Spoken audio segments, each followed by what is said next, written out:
네, 어제 부산의 가장 큰 교회 중에 하나인 교회 목사님하고 전화 통화했는데 코로나19 때문에 굉장히 답답하시다고 그렇게 말씀을 하셨습니다. 비대면 예배는 목사에게도 교인들에게도 정말 답답한 예배일 수밖에 없습니다.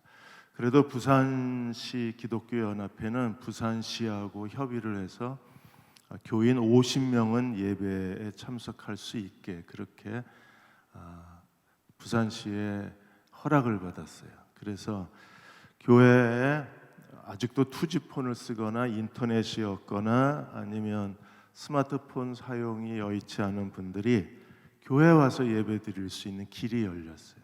그게 얼마나 감사한지 모르겠습니다. 대전도 좀 그렇게 하면 지금 이 비대면 예배 때문에 예배를 못 드리시는 나이 드신 분들이 많이 계신데 그분들이 예배를 드릴 수 있는 기회가 있지 않을까 싶습니다. 며칠 전에 어느 분이 문자를 보내셔서 교회에 가면 목사님 뵐 수 있냐고 왜 그러시냐 그랬더니 그냥 보고 싶어서 그런다 그랬습니다. 언제든지 교회에 오십시오. 오시면 교회 잘 있는지 한번 와서 둘러보시고 또 미리 연락하고 오시면 지역교회 목사님, 부소교회 목사님, 사역교회 목회자들과 같이 대화 나누고 상담하고 또 같이 의미 있는 시간을 보낼 수 있으리라고 생각합니다. 정말 힘드시면 교회 마시러 오세요. 그러면 미리 연락하고 오시면 저희가 함께 대화의 시간을 갖겠습니다. 호세아 강의 오늘 두 번째 말씀입니다. 코로나19로 인해서 교회의 감염 사례가 점차 증가되면서 기독교에 대한 비난이 거세졌어요. 일부 교회가 대면 예배드리고 모임을 지속함으로 인해서 코로나가 교회발 확산이 늘어나자 기독교에 대한 비난, 혐오, 분노가 커진 겁니다.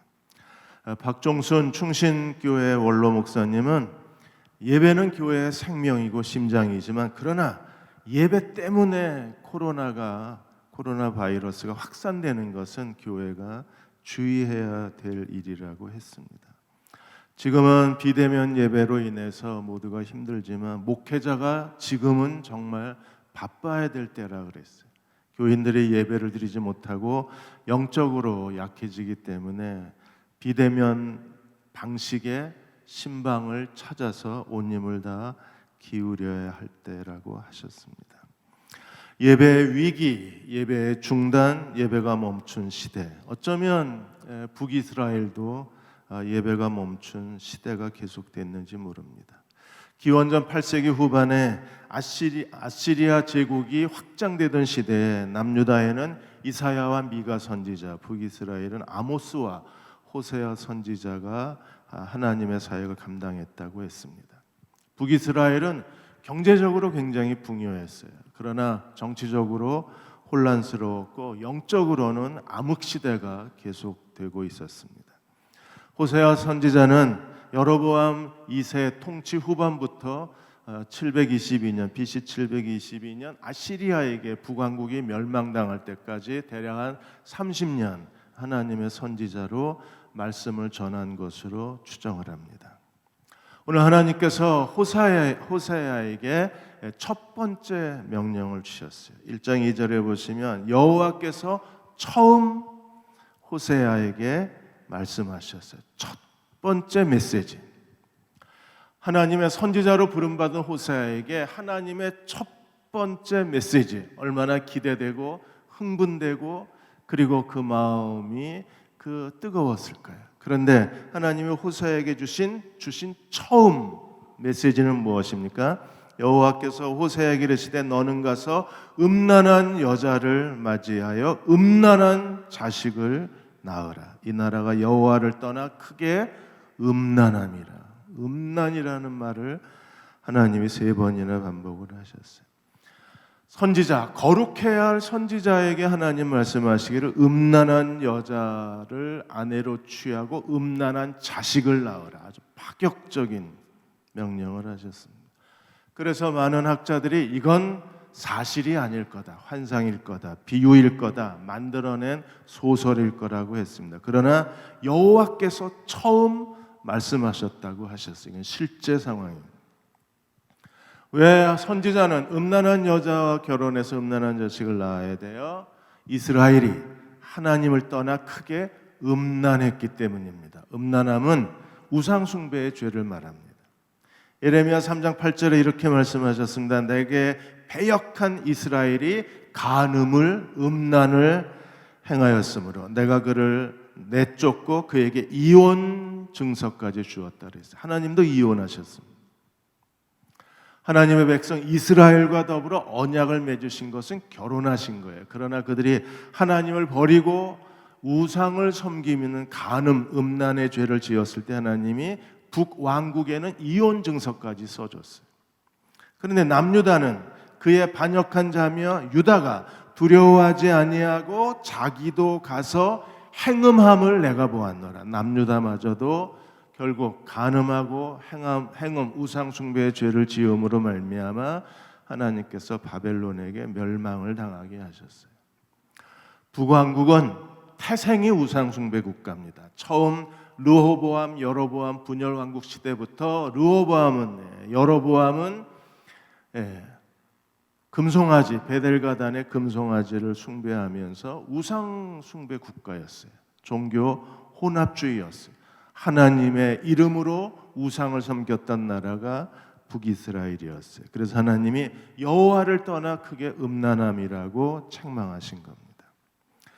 호세아는 어떻게 해야 되나요? 하나님의 이 비윤리적인, 선지자로서는 파격적인 그의 인생을 송두리째 뒤집어 엎어버린 이 여호와의 명령에 대해서 호세아는 어떻게 하나요? 하나님의 명령에 그대로 순종합니다. 3절에 이에 그가 가서, 이에 호세아가 가서, 이에 그가 가서. 얼마나 힘든 시간이었을까요? 얼마나 두려웠을까요? 얼마나 호세아는 절망스러웠을까요? 이에 그가 가서 디블라임의 딸 고멜을 맞이하였더니 고멜이 임신하여 아들을 낳았습니다. 디블라임의 딸, 디블라임이 지명이냐 아니면 디블라임이 어느 가문의 이름이냐? 그런데 디블라임이라는 단어의 뜻이 무화과 열매 2개의 여자라는 뜻입니다. 그러니까 무화과 열매 2개면 살 수 있는 여자, 아주 값싼 창녀라는 뜻입니다. 선지자가 무화과 열매 2개면 살 수 있는 길거리 여자하고 결혼을 해서 아들을 낳았어요. 오늘 이 시대에도 이 호세아 선지자와 같은 설교자가 이 시대에 필요합니다. 하나님의 말씀을 말씀 그대로 전하고 그것을 삶으로 실천해 줄 수 있는 설교자가 필요합니다.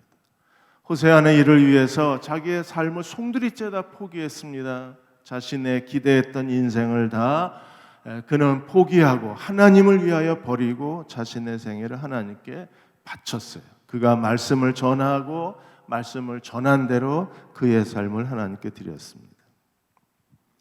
덕수교회 원로 목사 손인웅 목사님이 한 그 디사이플지하고 인터뷰에서 한 교회에서 이분이 2017년도에 그 벌써 43년, 지금은 거의 46년 그 교회에서 사역을 하신 거예요. 교육 전도사, 전도사, 강도사, 부목사, 담임 목사, 원로 목사까지.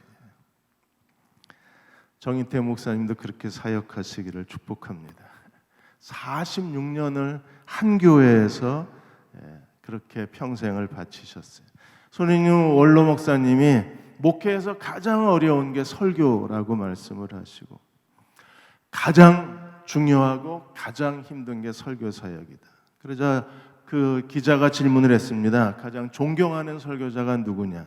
그래서 신학생 때에 설교를 배우기 위해서 손인웅 목사님은 일부 예배 때는 그 경동교회 강월용 목사님의 설교를 듣고 2부 예배는 충영교회 김창인 목사님 설교를 듣고 3부 예배는 영락교회 한경직 목사님의 설교를 들었대. 거의 그 근처에 다 있으니까. 그렇게 주일마다 3번 예배를 드리면서 강원영 목사님, 김창임 목사님, 한경진 목사님의 설교를 듣고 자기 설교를 찾은 거예요. 그래서 자기는 한경진 목사님을 제일 존경한다고 하셨습니다. 왜냐하면 설교를 쉽게 할 뿐 아니라 감동적으로 하고 제일 중요한 것, 설교하신 대로 그분은 사셨어요. 검소하게 사셨어요. 영락교회, 모자원, 고아원, 복지관 이 모든 게 다 한경직 목사님이 세우고, 그래서 그분은 항상 자기 주머니에 뭐가 있으면 가난한 이웃들을 사랑으로 섬기셨던 분이셨습니다. 손인웅 원로 목사님의 또 한 분이 그 옥하는 목사님이셨어요. 옥하는 목사님이 그 손인웅 원로 목사님보다 그 3살 아래, 그 3살 위이셨는데 평신도를 깨워서 주님의 제자로 만드는 일에 옥하는 목사님 평생을 바쳤습니다. 제일 중요한 게 강해 설교 그리고 제자 훈련.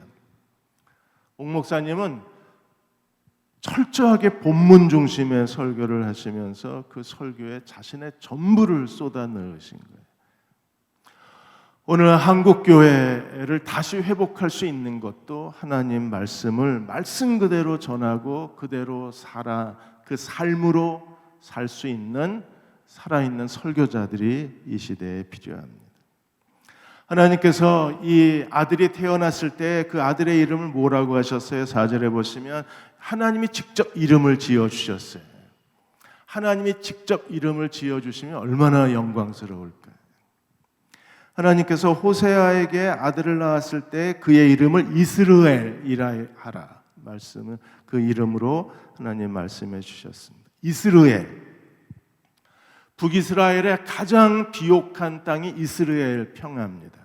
김해 평야처럼 유일한 그 곡식 창고였었어요. 그래서 이스라엘이라는 이름의 뜻은 하나님이 열매를 많이 열리게 하신다. 하나님이 씨를 뿌리시고 하나님이 거두신다는 풍요와 축복의 의미를 갖고 있는 게 이스라엘이에요.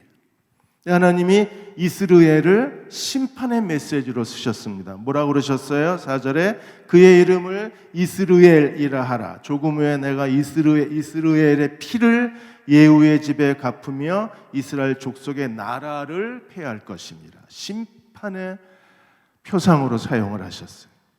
가장 풍요로운 축복의 표상이 하나님의 심판의 표상이 된 겁니다. 왜 하나님이 이스라엘이라는 심판의 이미지를 사용하셨을까요?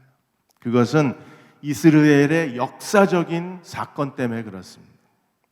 이스라엘에서 어떤 일이 일어났나요? 가장 중요한 2가지 사건이 일어났는데, 하나는 아합이 나봇의 포도원을 빼앗기 위해서 나봇을 죽인 그 장소가 이스라엘이고, 또 하나 열왕기하 9장 10장에서 역사적인 북왕국의 역사적인 사건이 일어나요. 그건 예후가 오므리 왕조를 심판한 장소가 이스라엘입니다.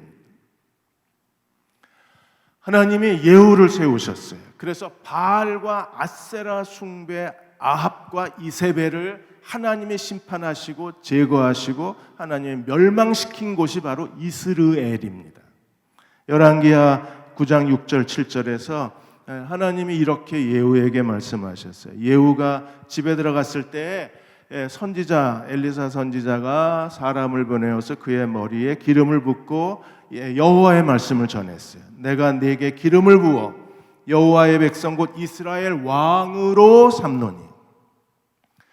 예후가 왕이 된 것은 하나님이 기름 부어 세우신 거예요. 하나님이 기름 부어 세우시고, 그리고 그에게 사명을 주셨어요. 7절에 너는 내 주 아합의 집을 치라. 내가 나의 종 곧 선지자들의 피와 여호와의 종들의 피를 이세벨에게 갚아주리라. 이제 하나님이 아합과 이세벨을 심판하시는 거예요. 그래서 선지자를 죽이고 여호와의 종들을 죽인 그 피를 이세벨에게 갚아주리라. 그리고 예후를 세우셨어요. 예후가 어떻게 했습니까? 아합에 속해 있는 모든 자들을 다 이스라엘에서 다 처형하고 다 죽이고 다 제거해 버립니다. 그래서 이스라엘의 피는 예후가 하나님의 심판을 대행한 하나님의 심판의 피예요. 그래서 열왕기하 10장 11절에 보시면 예후가 하나님의 그 명령을 어떻게 행했어요? 예후가 아합의 집에 속한 이스라엘의 남은 자를 다 죽이고 귀족과 신뢰받는 자와 제사장, 바알과 아세라 제사장들을 죽이되 그에게 속한 자를 하나도 생존자를 남기지 아니하였더라. 완전한 제거예요. 아합과 이세벨, 바알과 아세라 제단, 바알과 아세라 그 제사장들을 완전히 통째로 드러냈어요. 그래서 더 이상 북이스라엘 땅에 바알과 아세라 숭배가 없는 거예요. 왕과 아합과 이세벨, 그에게 속해 있는 귀족들, 그리고 그의 추종자들, 제사장들, 바알과 아세라 제단 다 파괴시켜 버렸어요. 그런데 이런 예후에게 하나님이 왜 이스라엘의 피로 예후의 집을 심판하시는 이유가 어디에 있습니까? 예후가 바알과 아세라 숭배했던 아합과 오므리 왕조 아합과 이세벨을 완전히 제거하고 바알과 아세라를 제거하고 하나님의 그 바알과 그 아합과 이세벨의 우상 숭배를 심판했던 예후가 다시 우상 숭배의 길을 걸어가는 거예요. 그러므로 이스라엘의 피, 하나님의 심판의 대행자였던 예후가 똑같은 우상 숭배의 죄를 지음으로 하나님의 이스라엘의 피, 하나님의 심판의 대상이 되는 거예요. 그래서 결국에 어떤 일이 벌어져요? 1장 4절에 보시면 조금 후에 내가 이스라엘의 피를 예후의 집에 갚겠다 그랬어요. 이스라엘의 피, 하나님께서 예후를 통해서 오므리 왕조 아합과 이세벨을 심판하셨던 그 똑같은 심판을 예후의 집에 행하시겠다는 거예요. 언제? 조금 후에. 하나님은 이미 예후가 왕이 되었을 때 하나님께서는 예후가 4대에 걸쳐서 왕조가 이어질 것을 말씀하셨어요. 그리고 정확하게 4대 만에 멸망을 당하는 겁니다. 예후, 여호아스, 요아스, 여로보암 2세, 그리고 여로보암 2세의 아들 스가랴까지. 그래서 예후 왕조가 끝나요.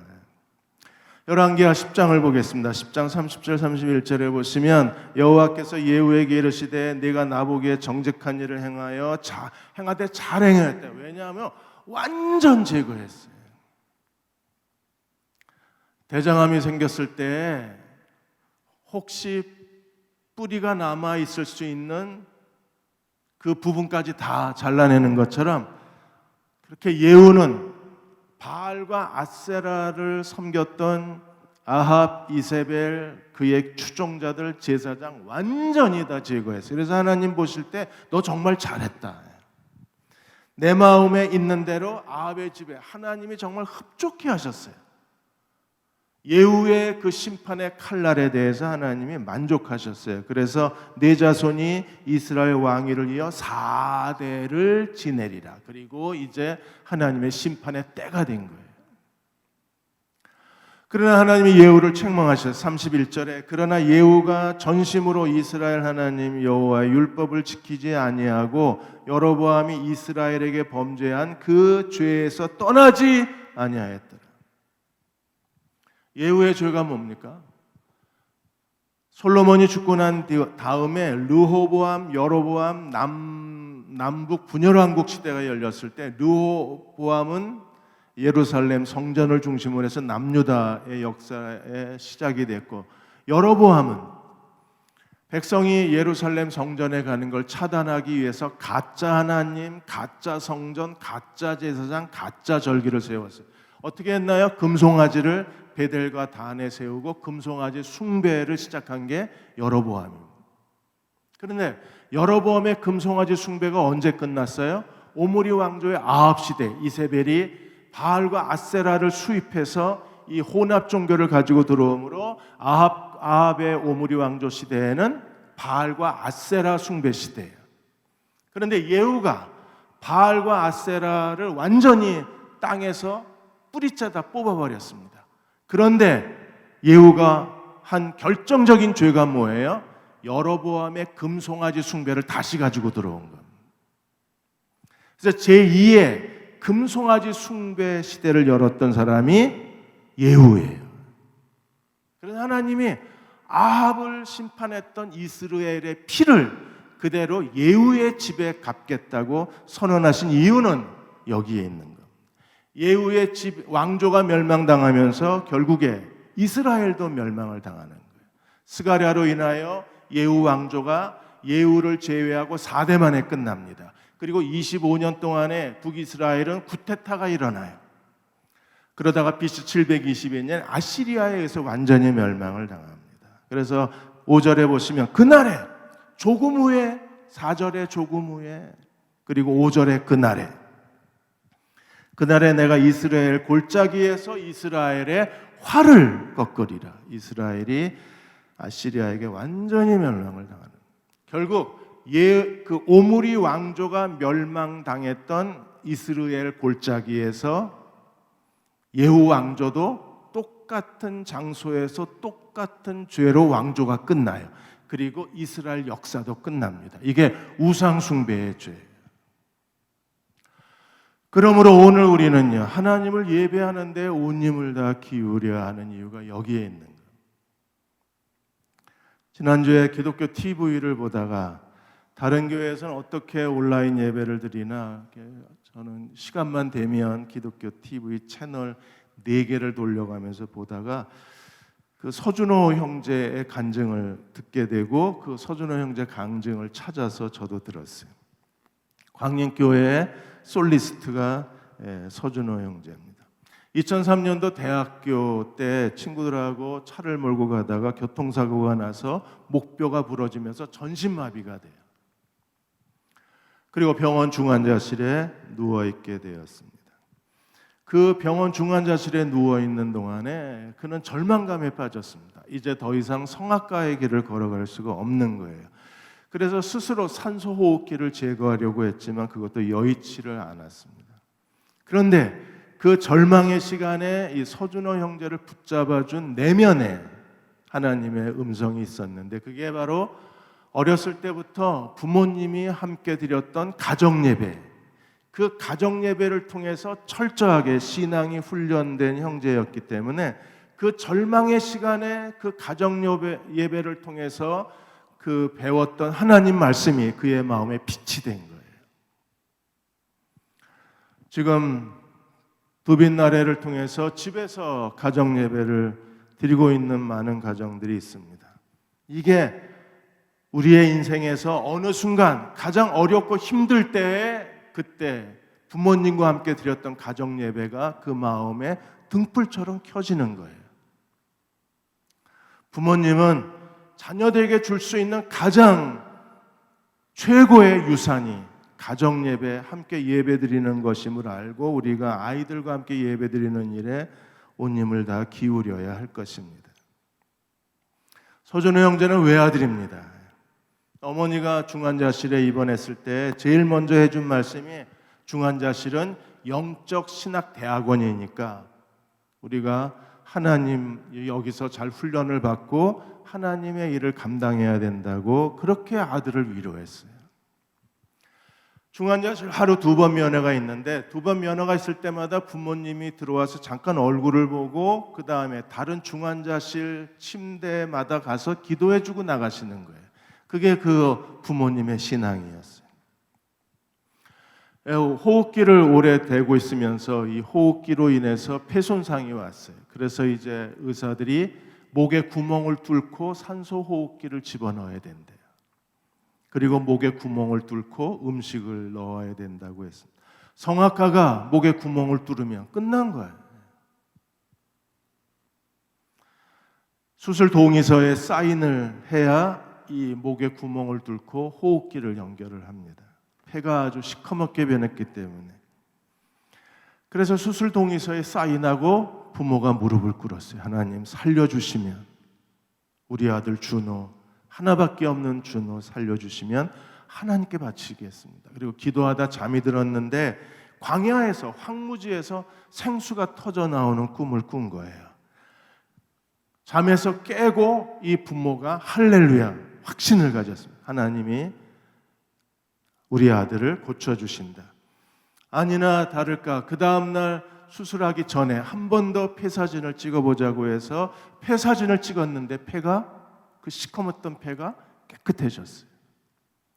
목에 구멍을 뚫을 필요가 없어진 겁니다. 그때부터 하나님의 광야에서 생수가 솟는 은혜가 시작이 된 거예요. 호흡기를 떼고 일반 병실에 갔는데 일반 병실에 가서 조금 있다가 완전히 목뼈가 부러져 전신마비였는데 왼쪽 발가락을 움직이기 시작한 거예요. 그리고 100일 만에 걸어서 자기 발로 퇴원을 했습니다.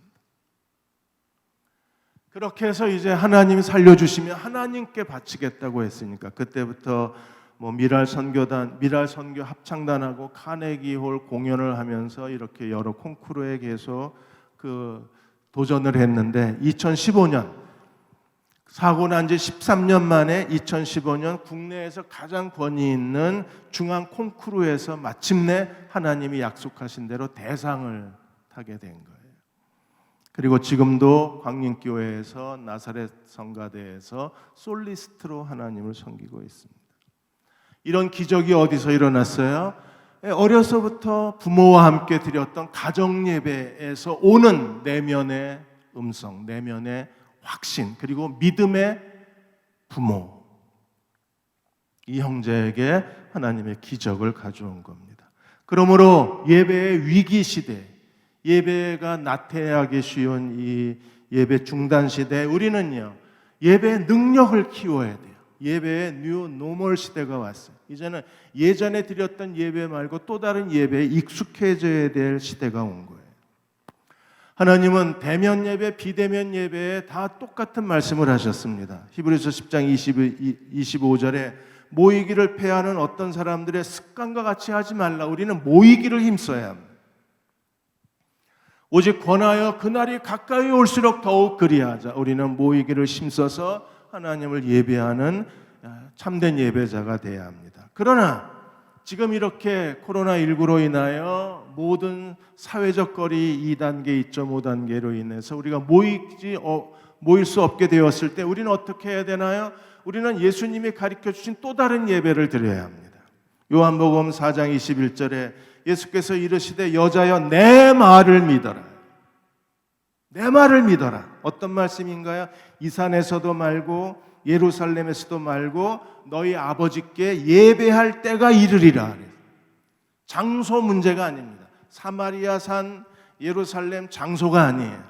우리는 어떻게 예배드립니까? 23절에 아버지께 참되게 예배하는 자들은 영과 진리로 예배할 때가 오나니 곧 이때라. 아버지께서는 이렇게 자기에게 예배하는 자들을 찾으시느니라.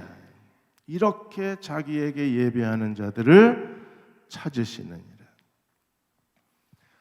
우리는 예배당이 열려 있을 때에는 모이기를 힘쓰고 여기에 와서 예배당에서 우리는 하나님을 온전한 마음으로 예배해야 합니다. 예배 드릴 수 없게 되었을 때 우리는 우리가 있는 자리에서 그게 집이든 직장이든 어디든 거기서 하나님을 예배하는 데 온 힘을 다 기울여야 합니다. 지금 한국에는 비대면 예배가 되면서 이렇게 집에서 예배 드리는 가정들의 모습이 서로 공유되고 이러한 모습을 나누면서 서로 교제하고 있습니다. 우리는 어디서도 예배 드릴 수 있는 예배의 능력, 새로운 능력을 가져야 돼요. 영과 진리로 내가 서 있는 자리에서 예배할 수 있는 이 시대의 영과 진리의 예배자가 돼야 합니다. 정인태 목사님이 제가 돌아오자 몇 가지 교회의 소식을 전해 주셨어요. 이제 집에서 예배 드리는 시대가 되니까 몇몇 헌신적인 가정에서 혼자 예배 드릴 수 없는 분들, 집에 인터넷이 없거나 아니면 투지폰을 갖고 있어서 영상을 볼 수 없거나 아니면 굉장히 데이터가 사용량이 적은데 잘못 눌러서 데이터가 과다 나와서 그런 어려움을 겪고 있는 분들을 자기 집에 모셔서 예배드리는 집들이 있대요. 그래서 그분들에게서 아이디어를 얻어서 저희가 예배방을 시작을 한 겁니다. 혹시 이렇게 주변에 혼자 예배드리기 어려운 분들을 집에 모셔서, 그래봐야 가족이 부부가 있고 아이가 있으면 벌써 셋이에요. 한두 분만 더 모시고 오면 5명이 되는 거예요. 그런 분들을 모셔서 우리가 예배드리면 얼마나 좋을까. 왜냐하면 한 번 예배드리지 못하면 영적으로 무기력해지기 때문에 우리가 그분들의 예배를 도우려고 하는 겁니다. 믿음의 영적 부모들은 자식들이 혹시 예배드리지 않을까 봐 자기 집에 다 그 가족, 자녀들의 가족을 불러놓고 함께 예배를 드리신대요. 너무 행복해 보였습니다. 그 이야기를 들으면서 행복해졌어요. 같이 부모와 자녀, 가족이 예배드리고 끝나고 같이 식사하고 대화하면 그야말로 하나님이 주시는 진정한 안식일이 아닐까 하는 생각이 들었습니다. 이복희, 신명순 두 전도사님은 요양병원에 가서 방문할 수 없으니까, 자녀들도 가서 방문할 수 없으니까, 그래서 편지를 쓰고 작은 선물을 써서 입구에서 전달하고 입구에서 손을 흔들어 안부를 전하고 돌아오신대요. 얼마든지 우리가 돌보려고 생각을 하면 새로운 방식으로, 새로운 아이디어로 성도들을 돌볼 수 있다는 생각이 들었습니다. 우리는 이제 새로운 예배를 배워야 합니다. 그리고 전심으로 예배 드려야 합니다. 왜냐하면 예배를 통해서 하나님이 우리를 만나시고 예배를 통해서 하나님이 우리를 인도하시기 때문입니다. 성경의 최초의 살인은 가인과 아벨의 사건에서 일어났어요. 가인이 왜 아벨을 죽였나요? 아벨의 피는 순교자의 피라고 합니다. 그러나 아벨의 피는 예배자의 피입니다. 가인은 하나님께 예배의 실패자였고 아벨은 하나님이 그 예배를 받으신 자였어요. 결국에 예배에 실패한 자가 하나님을 기쁘시게 예배했던 자를 들에서 때려 죽이고 그 흘린 피가 하늘에 호소하는 게 아벨의 피입니다. 우리도 마음을 다해서 하나님을 예배하는 그리스도의 종들이 돼야 돼요. 아브라함과 이삭과 야곱 족장들은 가는 곳마다 하나님이 그들에게 나타나시는 곳마다 제단을 쌓았습니다. 그래서 족장들의 생애를 장막과 제단의 생애라고 우리가 표상적으로 정의하고 있습니다. 열왕의 역사, 남북 왕국의 역사는 우상 숭배의 나라냐 아니면 하나님을 예배하는 예배 문제였어요.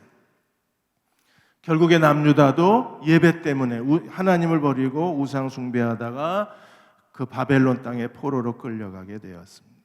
바울과 실라가 감옥에서, 빌립보 감옥에서 그들이 하나님을 찬양하는 걸 빌립보 죄수들이 들었다고 그랬어요. 그들은 그 채찍질을 당하고 피투성이가 된 그 자리에서, 그 지하 감옥에서 하나님을 온전히 예배했던 사람이 바울과 실라였어요. 하나님이 그 예배를 받으시고 감옥의 문을 여시고 쇠사슬을 다 풀어지게 하시고 하나님의 권능을 그들에게 보여주셨습니다.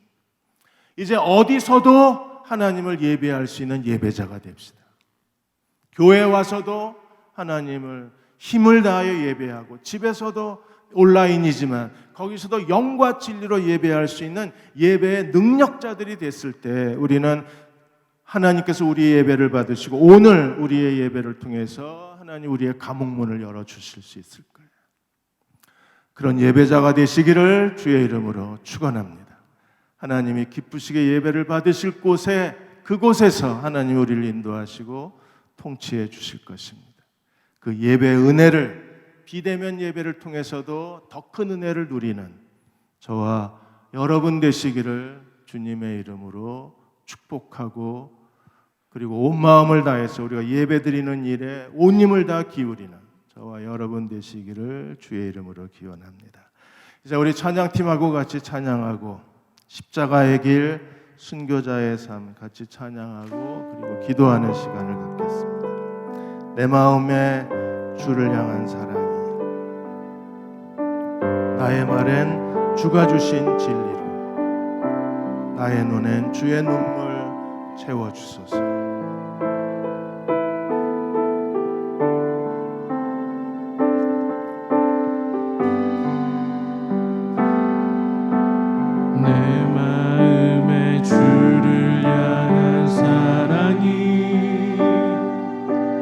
나의 말에 주가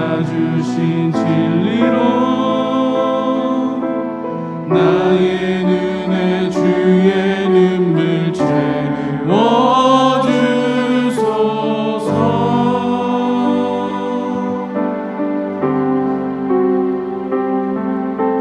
내 입술에 찬양의 향기가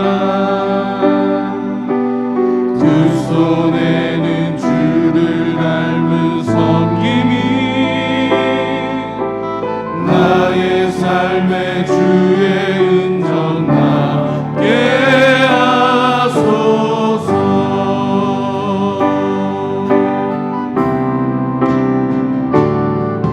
하나님의 사랑이 영원히 함께하리. 십자가의 길을 걷는 자에게 순교자의 삶을 사는 이에게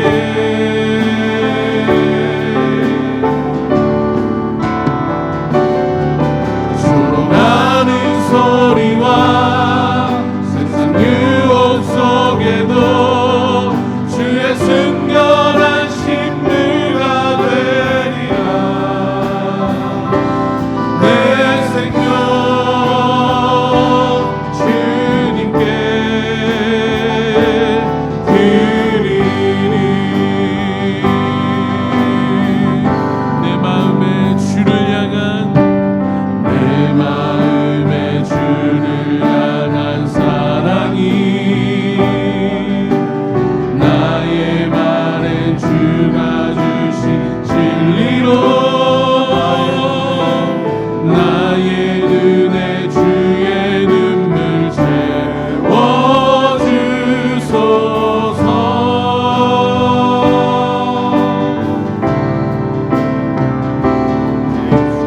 내 입술에 찬양의 향기가 두 손에는 주를 닮은 섬김이 나의 삶의 주의 은정 나게 하소서.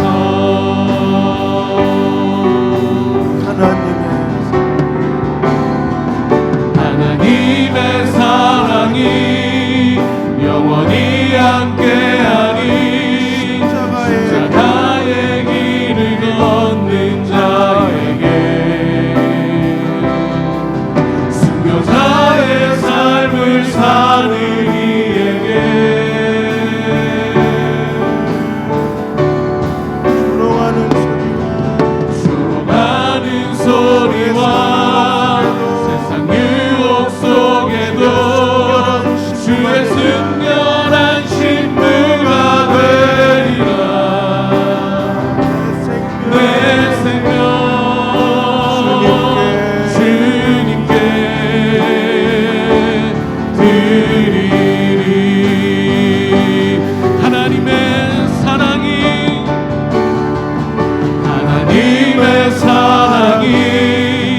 영원히 함께하리. 십자가의 길을 걷는 자에게 순교자의 삶을 사는 이에게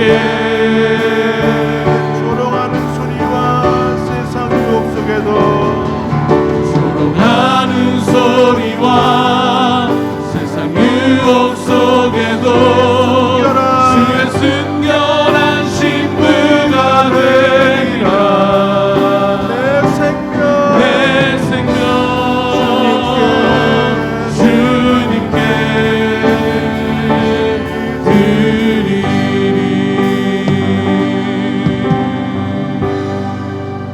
하나님, 우리가 십자가의 길을 걷고 있습니다. 또다시 태풍이 몰려오고 수해로 인하여 코로나19로 인하여 숨막힐 듯한 절망감에 빠져있는 많은 이웃들이 우리 주변에 있습니다. 하나님, 교회 비대면 예배에 기름 부어 주셔서 우리가 평소에 드리던 예배보다 더 큰 은혜 주시고 예배의 능력을 더하여 주셔서 어디서나 영과 진리로 예배할 수 있는 사람 되게 하여 주시고 대한민국을 긍휼히 여겨 주셔서 코로나19로 인하여 태풍으로 수해로 고통당하는 국민들에게 하나님께서 위로의 손길을 베풀어 주시고 교회가 그들에게 선한 손을 내밀 수 있는 하나님의 공동체가 되게 하여 주옵소서. 우리에게 예배의 능력을 더해 주옵소서. 비대면 예배 위에 특별한 은혜를 베풀어 주옵소서. 우리 잠시만 함께 통성으로 기도하겠습니다. 아버지 하나님, 우리의 예배 위에 기름 부어 주시기 원합니다. 이 예배 가운데 우리 예배 가운데 하나님이 예배가 하나님의 우리가 있는 곳에서 드리는 우리의 이 비대면 예배가 하나님의 마음을 기쁘게 하며 하나님께 최고의 영광을 올려드리는 귀하고 복된 예배 시간들이 될 수 있도록 하나님의 예배 부어 주시옵소서. 우리가 드리는 이 예배 가운데 하나님 기름 부어 주시고 성령으로 임재하여 주셔서 우리가 하나님의 음성을 듣고 하나님의 그 명령에 순종하는 하나님 귀하고 복된 성소의 장소가 될 수 있도록 우리 예배드리는 그 각자의 가정 가운데 있는 모든 곳 가운데 하나님 은혜로 주님 함께하여 주시옵소서.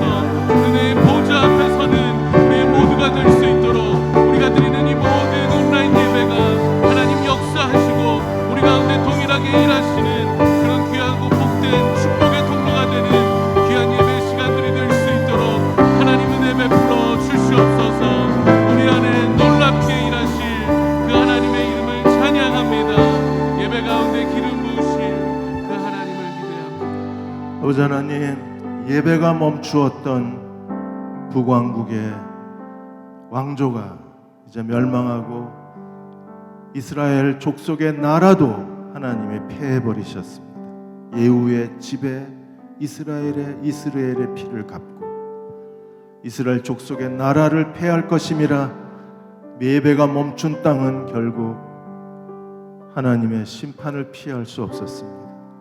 하나님, 저희도 온 마음을 다하여 하나님을 예배하는, 하나님을 경외하는 자들이 되게 하여 주시고 빌립보 감옥에서 바울과 실라가 드렸던 그 힘든 예배를 하나님 받으시고 놀라운 권능과 기적을 행해 주셨던 것처럼 우리의 비대면 예배를 하나님 기쁘시게 받으시고 하나님의 놀라우신 권능을 종들에게 베풀어 주옵소서.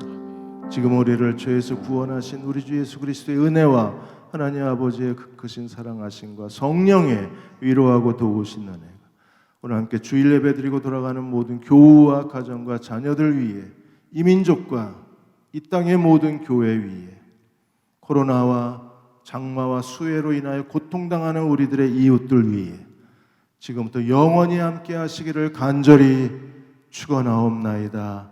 아멘.